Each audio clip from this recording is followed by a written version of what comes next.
Now, I wasn't the biggest fan of episode 113. I like Caulifla, I like Kale, not so much Kale. I was kind of excited to see them fight Goku, but it was kind of a lackluster episode, you know, below average even. Then I saw the preview for episode 114, which, you know, is the reason you guys are probably clicking on this. You want to hear my thoughts on this.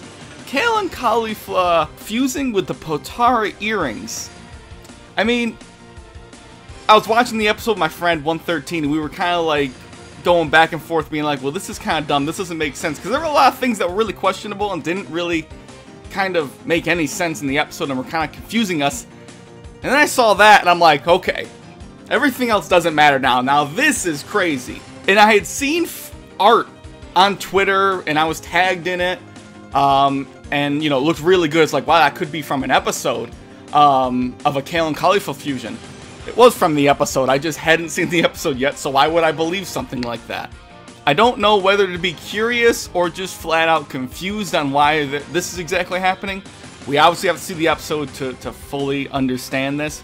But my thoughts in general are, I'm not mad or like really upset about the fusion because of reasons that I'm not going to discuss because there's kids watching this.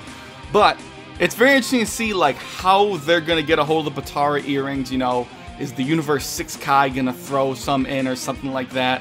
What's going to happen there? And do they count as a weapon? Because remember, weapons are against the rules. Will the Grand Priest intervene at first? I mean, I think what's likely to happen is Zeno's going to just think it's cool, which I think he could really say for a lot of things. He's like, that's cool, I'm going to allow it, like what he did with the jar that Master Roshi used for the Mafuba.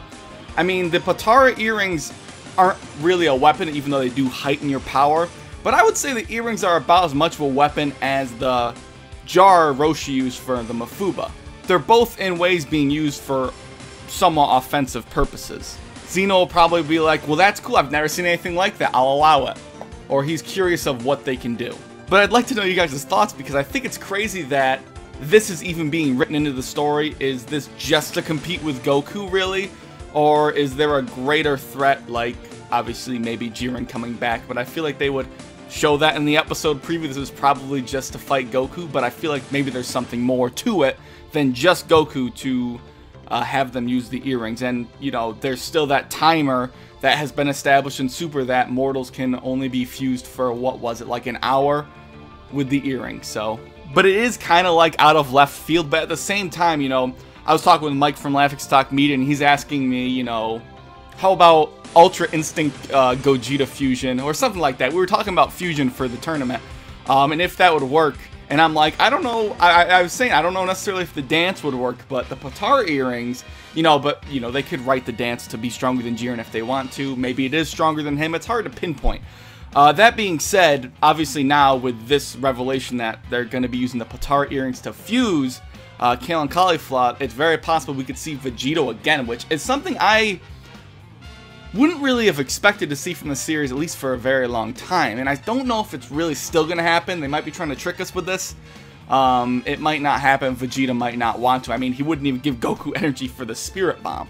I just think that even though it's kind of silly that they're going to be fusing, but at the same time, it is kind of cool. At the same time, it does open the door for other things to happen. You know, other maybe rules to be invented or rules to be taken out of the tournament. I don't want to say he's going to allow killing necessarily. I don't really know if that's going to happen too much. I feel like that's just going to complicate things too much. But it will raise the stakes, obviously. But, you know, it's just interesting to see where it's going to lead. And obviously, it does give the opportunity for Vegito to return. If that happens, I mean, I'm not going to say it's a definite. But it would be cool, again, to see that. I know people want to see Gogeta. Hey, that's possible, too. You know, as to where the fusion's power lies, that's something I really can't answer. We don't really see the fusion fighting any form of Goku in the preview. Is this going to be something that's competing with Super Saiyan 3? I doubt it, but maybe they'll write it that way. But theoretically, it should be far stronger than that. Is Goku going to go God, or is he even going to go up to Blue to fight this fusion? I mean, I really can't pinpoint the power, but my guess is they'll probably make him go Blue. But really, there's nothing to go on to really pinpoint exactly how strong she is. Power scaling in Super is weird a lot of times. We'll have to see what happens. I can't pinpoint her power exactly. Maybe Goku will have to go Blue or possibly Super Saiyan God.